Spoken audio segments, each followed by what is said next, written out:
In private equity, time is money, and for new CEOs of portcos, the pressure is immediate. Get results, align the team, build credibility with the board. So it's no surprise that many CEOs go in swinging, trying to negotiate for as much control, budget, and autonomy as possible right out the gate. The problem here is this one. Treating those early conversations like a one-sided negotiation can create more resistance than results. And one tool I use with new portfolio company CEOs is the 4Ts negotiation model, because so many conversations in your first 90 days, especially, are a negotiation of some kind, really. Topics: what's really in scope here? Targets: what are the must-haves for you and for the board?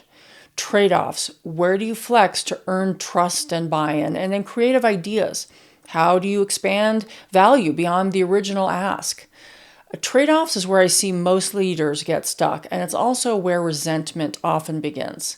Now, here's the trap. Some CEOs try to win every ask, but others say yes to everything to seem low maintenance, and both approaches erode trust, just in different ways. Smart CEOs do three things.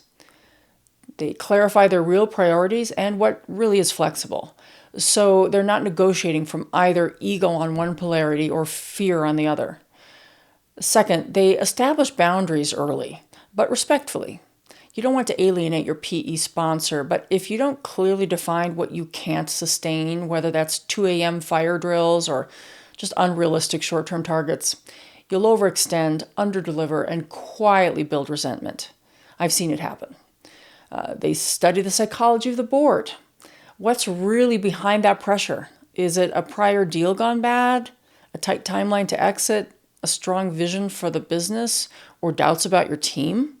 Understanding those internal drivers are just as important as negotiating the numbers. And listen, most board dynamics are shaped by factors that are hard to see, and you'll never see them on a spreadsheet.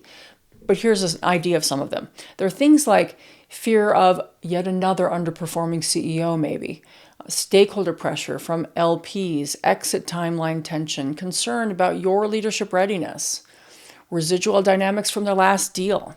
And if you misread those cues, even the smartest proposal to them can fall flat. But if you work towards understanding them, you can lead with both empathy and clarity. In PE-backed companies, your first 90 days are full of trade-offs. They don't have to be painful, though. With the right prep, you can negotiate expectations, you can build trust, and you can also stay true to your leadership style in this context.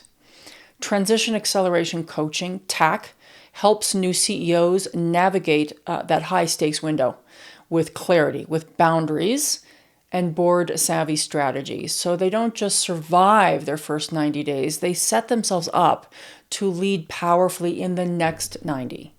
If you're placing or supporting a new CEO, let's talk.